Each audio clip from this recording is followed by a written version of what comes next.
માધવપુરમાં તુલસી વિવાહ નિમિત્તે ભગવાન શ્રી કૃષ્ણ અને રૂક્ષ્મણી વિધિવત લગ્નથી જોડાયા હતા. ભાવિ ભક્તજનો લગ્ન અર્થે ઉમટી પડ્યા હતા.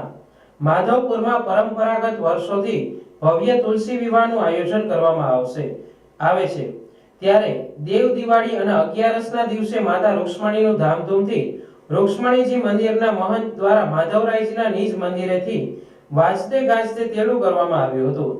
તે દિવસની રાત્રિના ભગવાન શ્રી કૃષ્ણનું માધવરાયજીના નિજ મંદિરેથી વાજતે ગાજતે કીર્તન કરતા કરતા ફુલેકું નીકળ્યું હતું. તેમાં ભાવિક ભક્તજનો જોડાયા હતા. ફુલેકું બ્રહ્મકુંડ સુધી પહોંચ્યું હતું. ત્યાં કીર્તન કરવામાં આવ્યા હતા. ત્યારબાદ બીજા દિવસે 12ના રોજ બપોરના 4 કલાકે ભગવાન શ્રી કૃષ્ણની જાન માધવરાયજીના નિજ મંદિરેથી મુખ્ય બજારમાંથી થઈને ઢોલ નગારાના તાલે વાજતે ગાજતે મધુવનમાં રવાના થઈ હતી. ત્યાં ભગવાન શ્રી કૃષ્ણને વિધિવત પોંખવામાં આવ્યા હતા. ત્યારબાદ ભગવાન શ્રી કૃષ્ણ અને રૂક્ષ્મણીના વિવાહ ધામધૂમથી કરવામાં આવ્યા હતા.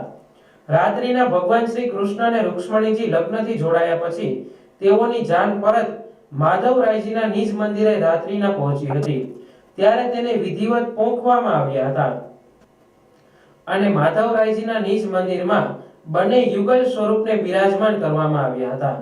ત્યારે બહોળી સંખ્યામાં ભાવિ ભક્તજનો દર્શન અર્થે ઉમટી પડ્યા હતા અને ધન્યતા અનુભવી હતી ને તુલસી વિવાહ સંપન્ન થયા હતા. માધવરાયના શરીદાસ આજ રોજ કારતક સુદ 12ને દિવસે મધુવનની અંદર ભગવાન તુલસી વિવાહ કરવા માટે પધારે છે અને આગળ કીર્તન ભજન અને રમઝટ બોલે છે. सोने की छड़ी रुपए की मसाल दरियन के वागे मोतियन की माला गौ ब्राह्मण प्रतिपाल रुक्ष्मणी माधव ने गणित खमा